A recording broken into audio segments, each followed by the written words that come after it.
All right. Yo, everybody. Can I say that? Do I get to say that? I think I can say that. I'm gonna say it. Anyway, how you doing? Uh, it's been a minute. Been real busy. As we talked about last time, there's a lot of things happening, a lot of changes being made, a lot of improvements overall. At least I hope they're improvements. And I hope that y'all feel it, notice it, something on your side. Ultimately, I hope you enjoyed the last video. That was a really big collaboration I've done, and I can say that I've been in touch with the Preppy team for quite a while, and we've been working on getting that video produced, and we're really trying to make it right, make it correct. But it is a video that is truly designed for people who are brand new to this industry or just considering it, looking at it. So it is a little different um, uh, from what y'all used to. Uh, yeah, because normally I'm doing content on things that you're you're more experienced guys. Anyway, I'm gonna move on. Some updates. So I've made a lot of progress. Made a lot of progress. I've got some new branding. I've really worked on getting the branding stuff turned around. How's everybody doing? Batman at your Frylock. Oh, Michael. I'm gonna be in San Antonio tomorrow, by the way. Just give you a forewarning. So if I show up on your job site, just I told you. Um, let's see. Uh, he's sitting in gridlock. Yeah, I'm sitting outside of our shop before I drive home. So I told you guys I'll plan on doing live streams and keeping up in touch. This is me doing that now. I actually planned on doing it far more consistently than I have, and I'm hoping I can get to where I can be um, little more consistent with it. But up to this point, um yeah, it's been busy. The next training, I do plan to host a online training for my APS team tomorrow. So I haven't released that or posted a thumbnail or anything like that for it, but be expecting that whether me tonight or maybe early in the morning. I'll get that turned around and out there. I In terms of emails, I know there's still a lot of emails coming through. I'm really trying to prioritize the tech support and the consultations that come through. And so a lot of the other general inquiries, I haven't been able to catch up on those yet. I do plan on doing that. But we're making really solid progress on the projects that I mentioned. So really trying to develop the long-term branding has been going really well. In addition to that, I came to a realization. Um, there's a lot of I follow a lot of YouTube myself between other HVAC channels and also a lot of just other general like creator oriented channels or just other people. So an example of somebody that's I'm also into tech real heavy. So like Marquez Brownlee or MKBHD, if anybody's familiar with them, yeah, there's somebody that I follow fairly heavily. I appreciate the opinion he brings, and I do track the tech sector to some degree. Another one might be like Linus Media Group. Those people may mean nothing to you. The point as why I bring them up, uh, they have they have found a really good long-term structure on how to really tailor things to the people I'm trying to reach. And it what that comes down to is everybody likes um different types of content, and I've realized something. I've actually got I've got four audiences that I'm speaking to now. There's four different groups of you, and a lot of you may blend into the other groups. You may not be local to just one of them, but most of you are only maybe two, at most three of them. I think extremely few of you are all four, and that is my my regular training content. So the content that is solely focused on just teaching, educating at any level, and that's where my lectures come in, my training classes come in, and my more in-depth, training videos that I've done over time, like the push-pull methods video. That would be an example of a more in-depth training video. Then I have my service people. So I've done a lot of service oriented content, a lot of like service vlogs, if you will, and I really enjoy that as well. But that is its own group of people that really enjoy that, and they focus on that, and they don't really care about the training so much.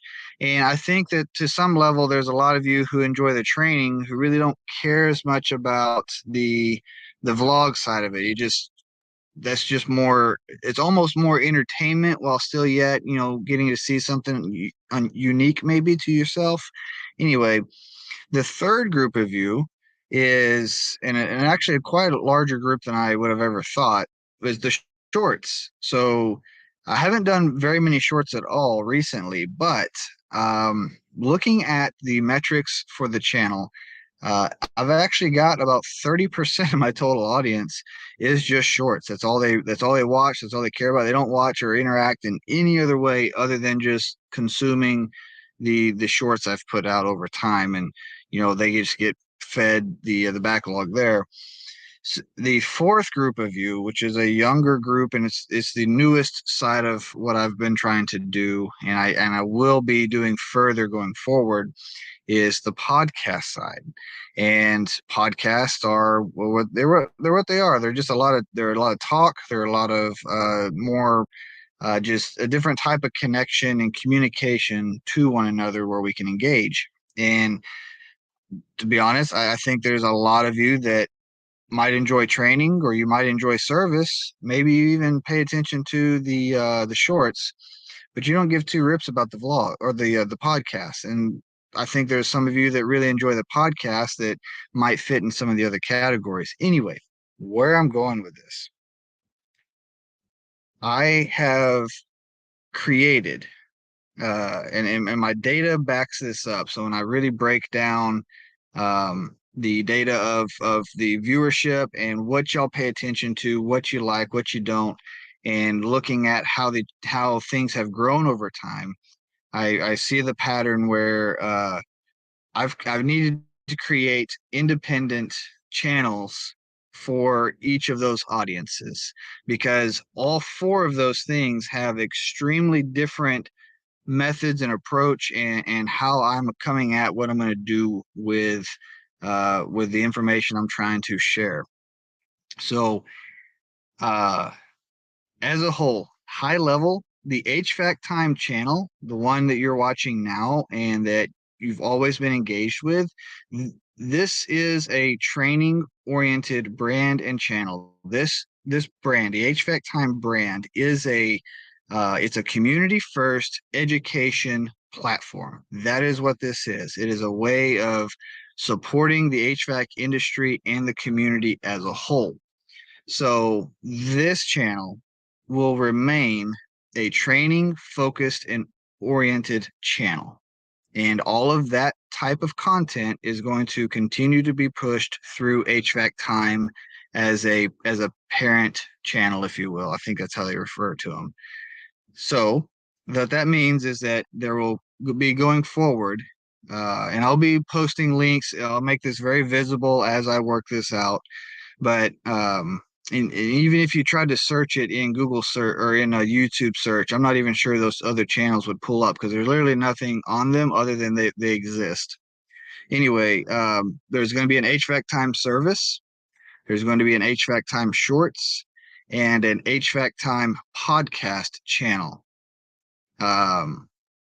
So that way, of those four audiences, you can specifically choose which ones you want to participate in and which ones you want to be constantly notified of. And that's something that I've realized and I've learned over time with how YouTube does things. And I've even asked myself the question of, I'm surprised that the things haven't grown more than they have, and I've come to a realization of this exact issue. there's my content conflicts with itself and who it's designed for, just too much. So, for example, we'll use the two most obvious. My the audience, those of you who really enjoy the training content, but honestly, you don't care about the service side of it. Um, you know, I do one or two or three training videos back to back to back, and the YouTube system, or the algorithm as they call it, is whatever. The YouTube system learns that, okay, um, these are the people that really enjoy watching what I'm creating. And then I'll turn around and I'll have two or three service oriented videos where I'm not doing as much training. I'm just more taking you along the journey of what happened on a service call, if you will. And so there's several of you that enjoy both, so you do watch both, but a lot of you don't. And you'll go in and they'll go in and just watch the service video, but they'll never interact with the training videos. And so it confuses the YouTube system, because depending on the video I serve, and it has no way of telling one way or the other who I'm trying to communicate that video to. And even for yourself, so I can see that as a active YouTube user, um, I appreciate those who have created different channels for their different audiences, because there are a few other channels out there that I follow that they have like offshoot things that they do that's separate from their core stuff that they produce. And um, most of them, I honestly, I don't really care about. I don't follow, I don't track, I don't interact that much with, if ever at all. And I don't have to be subscribed to those. I can really stay focused on the ones that I actually enjoy, and that's what lands in my feed of what I get to choose from when I watch things. And in just reflecting and observing and really trying to understand, how do I take steps to make this uh, stronger moving forward, and really grow the reach to help as many people as I can, because that's what it boils down to for me. Is I want the I have to create the system in a way that it makes it easy for YouTube to understand what I'm trying to do, because at that point, then it knows the who to serve what and when, so that it can reach more people, and we get better training, better education out into the industry. And that's what it boils down to for me. And I can appreciate that, like I said, as somebody who utilizes that for people who've done it better than I have before me. And that's how I see it. Those other people, they've been doing this long enough. They learned this lesson a long time ago, and that's why they created multiple channels the way they do. And so, yeah, so that's me. This is going to be our going forward. So I just want to put that out there and let you know that this is an update to expect. And if that means that you are not into the training side of what I do and what I produce, you're more interested in the service calls, or say the podcast or whatever, then you're more than welcome to transition your subscription. That would be appreciated, to what you care more about. And if that means that you don't want to see the training content that comes out, then I understand. It's not a problem with me. That's the whole reason I'm doing this. I want it to be a more convenient and a nicer service to you, as those who are trying to engage and play a part in what we're doing here as a community, as an industry. Just yeah. Anyway, so yeah, that's a lot of words. But that's what I'm doing. Big update, taking a lot of just time. I do have some other really massive projects, totally different spectrum of what they are, but you'll be seeing more on those really, really, really soon. Um, and all of the content on the main channel, like if you notice, all of my shorts have been completely pulled from the channel at this point. I'm going to be reposting those on the new channel. And then the service videos and the podcasts that are on the main channel right now will slowly start to trickle over to the new channel. So those things will be coming. It's going to take some time to fully transition everything, in addition to posting the new stuff as it comes out. Now, I did want to take a second and follow up on a couple of the tech support posts I've made recently. So the first one was talking about the I/O board for a YK. Uh, Ultimately, it ended up being a poor connection, which many of you pointed out pretty quickly. So those YKs and just kind of York in general is known for just having pretty poor Molex plugs, and they don't hold a connection very well. So in that particular one, the K10 relay, which controls the heater output, it went bad. The heater itself was checked out perfectly fine. It had no issues. It ohmed good. It had good amperage once we got it back online. I say we. When I say we in this scenario, I'm not even sure where this gentleman is located from. I don't know what region of the country. This is just a remote tech support that I was doing with him one evening at some point. So all this is happening through the text service inside of or as part of the tech support. So when you sign up for the tech support subscription through the website, then you get a phone number you can text and get direct access and all that. Anyway, so yeah, it ended up being it. He put the new I/O board in, and he's been good. Now he did actually follow up. I believe this is the same unit or the same chiller. Maybe it may not be. It may be a different one, but he did follow up a day or two ago and stated that he's got an I/O module that is not communicating now. And I think it was the same one that he just put in, but there's some more troubleshooting we'll do on that. Anyway, moving on. And you're welcome to ask questions as we move through this. I'm not going to spend a whole lot more time. I don't. I got to get home. But oh, the discharge superheat. Yes. Okay. So we had another YK, and I sent a picture of the screen he took from the compressor screen, and part of the question was, okay, what do you see that's wrong here? Well, the thing that should be glaring in this particular picture is the discharge superheat is a negative half a degree. So I've talked about this quite a bit. So when you get into this type of machine, so we don't have an ability to properly measure suction superheat with a centrifugal like that. And the YK specifically, if memory serves, runs about half a degree to 1 degree of superheat. So the margin of what we're trying to read is so narrow to begin with. And then you got to think that's what a 3 foot pipe coming out of the top of the chiller, and in some cases, and if it gets even larger than that, that we're trying to measure the suction gas in. So we use discharge superheat as a means of trying to verify um, how a how well we're doing on the evaporator side. So if we're pulling in too much suction gas, or if it's too dense coming into the compressor, then it's going to lower our discharge superheat. So in this particular case, he was showing high, or he was meeting current limit set point, but his IGV, his PRVs, I mean the guide vanes were closed off quite heavily, and he showed that the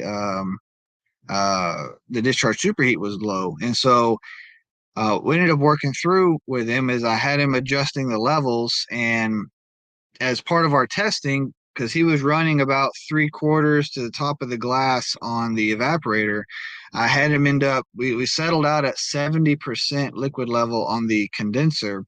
And once he got that lowered the evaporator to about half glass, which is pretty standard during operation for most YKs. You have to be careful because those are not like perfectly measured. Those sight glasses have quite a bit of variance up and down, so you be cautious using them as too much of a measuring point. Anyway, short of just looking through them.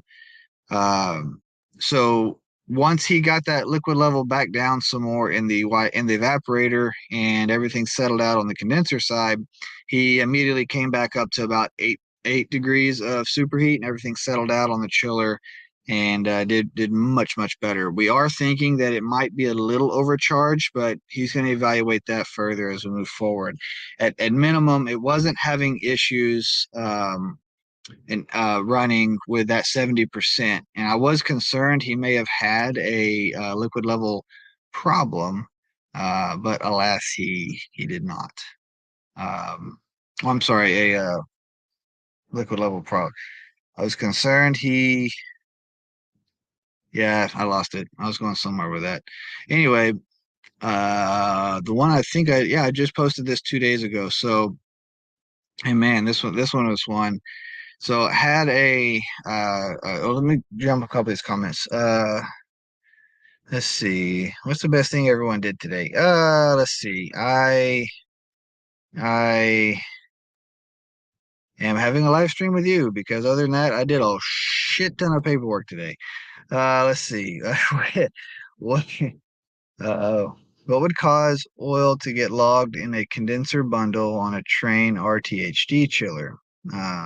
Water cooled, building lost power, but power was restored by a generator within minutes. What is your feat? So is it lost in the condenser? Because typically the oil will get trapped in the evaporator is more common, especially if it's got a migration issue. So RTHDs are, well, I mean, they're they're not, I guess they're not probably not more notorious, maybe, but just yeah, RTHDs will migrate to the evaporator, especially if your chill water is able to continue flowing. Um, Ultimately, any kind of oil return process is a pain in the flipping butt. It is almost never easy.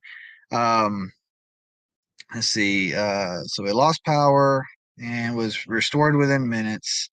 Um, so in terms of it getting logged, so your discharge gas goes through the separator. Separator sends it to your oil reservoir on the side of the chiller. Um, why it would be stacking in the condenser? That would have to be something to do with the separator itself. Now, it being directly related um, uh, to the power loss, I guess I would question what makes you think it's trapped in the condenser versus the evaporator, because typically that oil is going to go straight to the evap. That would be one follow-up question I have for you, Will. Let's see, Blacksmith, could you make a video on YK chiller teardown and reassemble procedure? I actually do have that on my bucket list of videos to make. Probably won't get made anytime soon, but I want to. Even if I can't do one in person, I have everything else in terms of documentation to teach it. Uh, yeah, I got to figure that out. But one day, I got a YLAA air cooled scroll, 2 circuits. Can you explain low ambient kits of this chiller? So the low ambient, that should be the two VFDs mounted up on the top above the control panel. It's basically it's going to monitor head pressure, and it's going to control the condenser fans so that we can maintain enough head pressure even though our outside air temperature gets low. Um, uh, sorry, James, I just saw yours. Uh, excuse me. So, um, the ambient kit. So yeah, so that because if we drop condenser head pressure too far, then we'll end up stacking refrigerant in the condenser because we don't have enough temperature separation between condenser and the evaporator.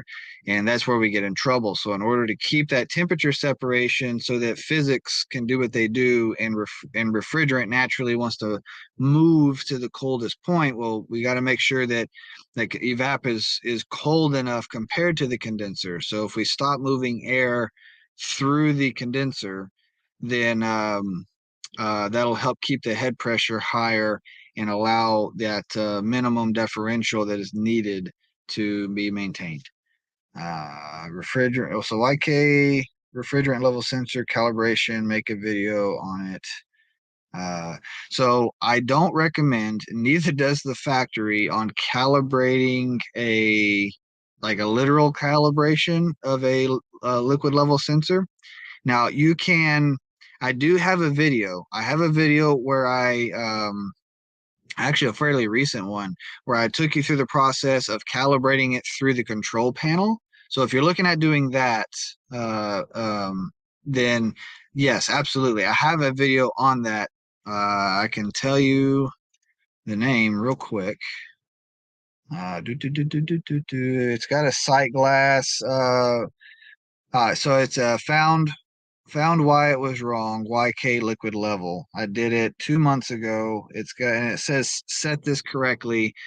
That's one thing. I'm going to work on the thumbnails, I promise. But set this correctly is the thumbnail, and it's actually a sight glass of a condenser barrel and a YK. So I walk you through the process on calibrating that and some of the symptoms that I ran into in that particular call and why it needed to be calibrated. Yeah. Tear down, overhaul. Let's see. So I am curious, James. Is that a am I talking too simple for the preschool, kindergarten, or is it just, yeah, I'm curious. Uh I mean, I can talk more complicated if you really like. Just a joke. Let's see, refrigerant side, is there a receiver in the condenser airflow pipe to the expansion valve? Refrigerant side, there is a receiver in condenser airflow. Yes. Uh yeah, no, I got you, James. I'm just kidding. Brad, let's see. There's a receiver. Yes, there's a receiver. We also should be controlling condenser fans if memory serves. The receiver does assist in that. Uh, but the receiver is just a place so that we can stack the extra liquid. Um, yeah. I'm sorry, Brad. Maybe I'm not understanding what we're trying to what you're looking for.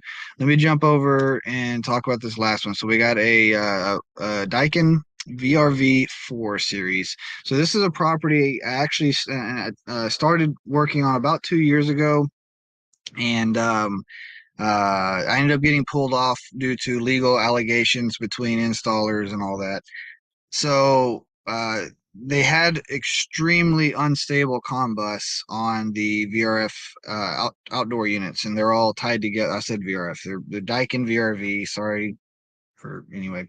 Um, so if you go look at that picture, uh, you'll see that uh, uh, there's some wires that pulled out.